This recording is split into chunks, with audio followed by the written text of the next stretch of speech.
Selamat malam, salam sejahtera. Isu hangat malam ini, Selangor Perak, penentu nasib Rafizi dan Saifuddin. Ulasan sepenuhnya. Pemilihan PKR yang bermula pada 13 Mei menyaksikan hanya 8% anggota parti keluar mengundi, sekaligus menjadikan Selangor dan Perak yang akan mengadakan pemilihan hari ini sebagai tumpuan. Seramai 331.922 orang ahli PKR di Selangor hari ini layak memilih kepimpinan baru parti itu secara fisikal di kesemua 22 cabang PKR. Di Perak, seramai 81.869 ahli PKR di negeri itu akan mengundi secara fisikal di 24 cabang. Selain mencatatkan jumlah anggota tertinggi, Selangor juga mempunyai 30.621 anggota yang layak mengundi secara dalam atas talian.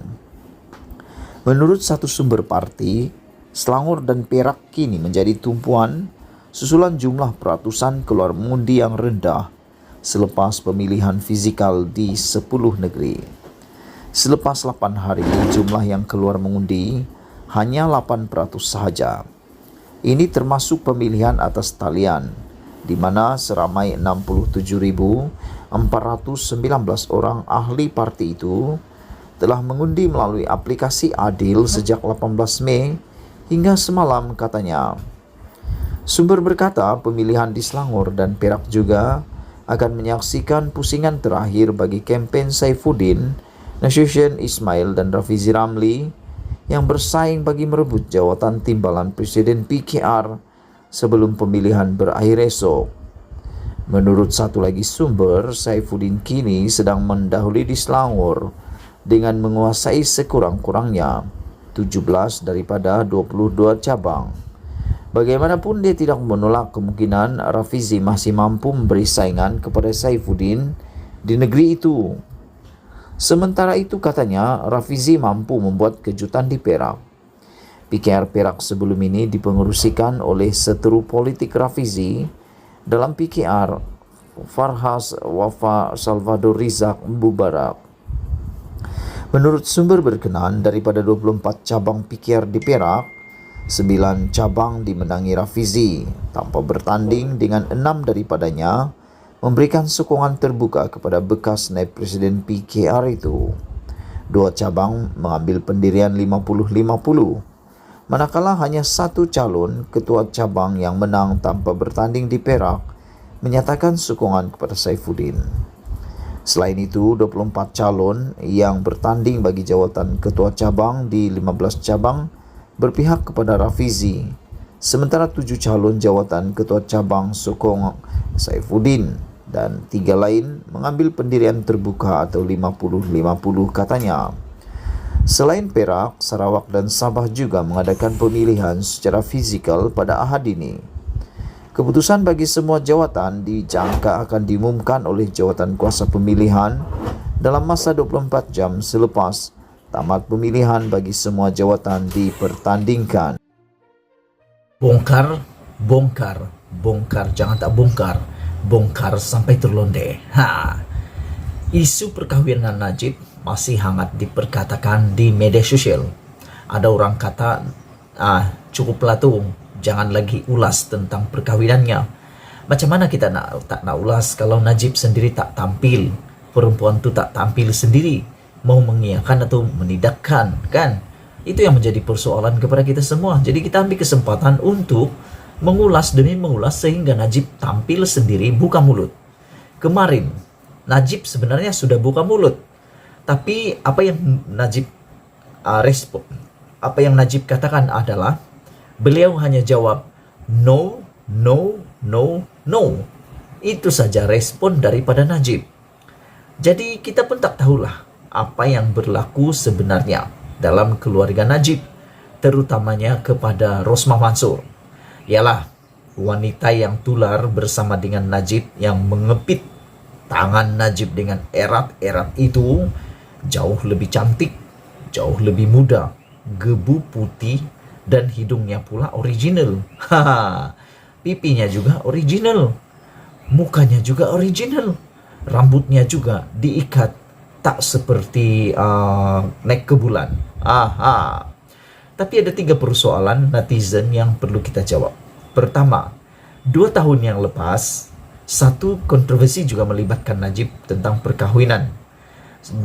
Najib dikatakan telah berkahwin dengan seorang wanita berusia 50 tahun pada waktu itu. Walau bagaimanapun, pada masa tersebut, wanita tersebut telah menafikan dan telah membuat laporan polis.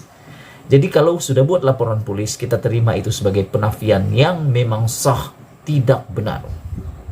Maksudnya, memang Najib tak kawin dengan perempuan itulah. Tapi yang sekarang ini persoalan netizen hari ini.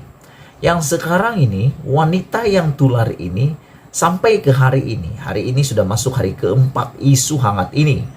Tapi wanita ini tak tampil-tampil juga buat penafian, apalagi nak buat laporan polis. Jadi ini makin menimbulkan sakwa sangka kepada semua netizen penduduk Malaysia, khususnya para pemerhati politik. Kenapa wanita itu tak muncul tiba, tak buat penafian kalau benar Najib tak kawin dengan dia? Atau memang sudah kawin pun, itu sebab mereka tak buat penafian. Wanita itu tak tampil datang ke balai polis untuk buat penafian. Mungkin benar. Tapi yang kita risau, kalau dalam diam ada diam. Ada udang di sebalik mie. Apa yang kita katakan dalam diam ada diam? Diam-diam dalam perahu lama-lama tahu juga. Mungkinlah, tak tahulah. Adakah perkawinan ini ditakuti atau tidak? Kita pun tidak tahu. Itu persoalan pertama. Kenapa wanita ini tak menafikan, muncul dan buatlah laporan polis sekiranya ini adalah fitnah semata-mata. Buatlah laporan polis supaya tidaklah nama tu makin hari makin dijajah kan. Yang kedua, netizen bertanya, ulang lagi pertanyaannya. Apa status sebenarnya Rosmah dan Najib sekarang ini? Itu yang mereka tanya. Apa status Rosmah dengan Najib? Kerana Rosmah pun tak buka mulut, Najib pun tak buka mulut. Rosmah ni biasanya dia cepat buka mulut. Tapi kenapa kali ini dia diam-diam je kan? Adakah Rosmah dan Najib sudah bercerai?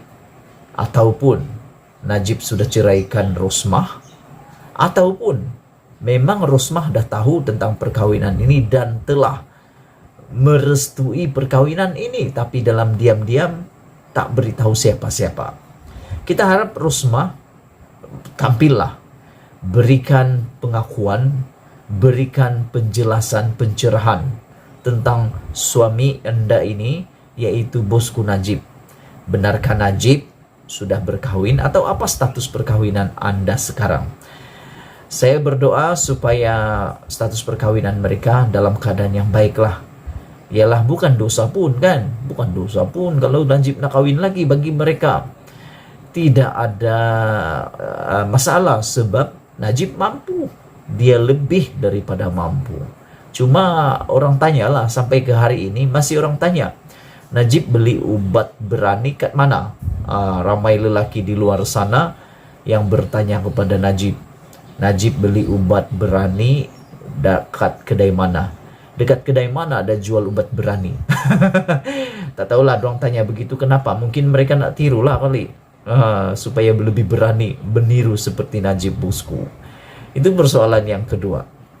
Rosmah apa kedudukannya dengan Najib? Sudah berpisah ataupun memang direstui oleh Rosmah sendiri hubungan Najib ataupun perkahwinan barunya itu. Soalan yang ketiga yang dilemparkan oleh netizen adalah apa pasal Najib tak beri komen, respon dengan segera tentang hal ini? Kerana Najib tahu perkara ini boleh dijadikan senjata politik oleh pihak pembangkang maupun musuh-musuh politik Najib. Kenapa Najib biarkan hal ini terus-menerus berleluasa? Padahal adalah lebih baik menurut Sabudin, berita yang baik perlu dikongsi. Perkara baik jangan disembunyikan. Perkara yang jahat itu yang perlu disembunyikan dan harus dielak-elakkanlah. Itulah yang kita mau, supaya Najib tampil memberi penjelasan, beritahulah cerita yang sebenar, supaya tidak ada lagi masalah di belakang hari, maupun perkara ini terus menular menjadi senjata politik yang akan menghancurkan Najib, menyerang Najib sampai bila-bila. Saya percaya kalau Najib dapat selesaikan ini, dia buat pengakuan dengan segera, saya amat yakin para musuh politik Najib akan terdiam, tidak akan dapat menggunakan isu ini lagi untuk menyerang Najib. Jadi cepat-cepatlah lah bosku, janganlah takut pula nak mengaku. Apa nak takut? Itu bukan perkara yang salah pun, itu perkara yang baik, itu perkara yang baik. Ataupun Najib akan jawab nanti lagi, dia pun tak tahu. Asik-asik jawab tak tahu, asik-asik jawab tak tahu. Tahulah bah, janganlah bah sampai semua perkara pun tidak tahu kan. Banyak perkara yang harus diketahui. Najib, oh Najib, tolong beritahu yang kau tahu hal itu. Janganlah diam-diam. Cepatlah Najib, berikan reaksi kamu. Dan untuk makluman kamu semua paparazzi, semua cyber trooper, pemerhati politik sudah mula menyiasat siapa wanita idaman Najib yang hebat itu. Muda, lembut, gebu putih, orang bilang. Yang paling penting lagi, menurut kajian netizen, wanita ini bekas pramugari, bekas istri kepada seorang komposer musik, mempunyai 3 orang anak lelaki, dan tentulah masih muda dan cantik. Itu sebab Najib pilih. Dia mempunyai cita rasa yang luar biasa. Hebat juga bosku ini. Itu dulu untuk kali ini. Bongkar jangan tak bongkar, bongkar sampai terlondeh. Kita jumpa lagi. Bye-bye.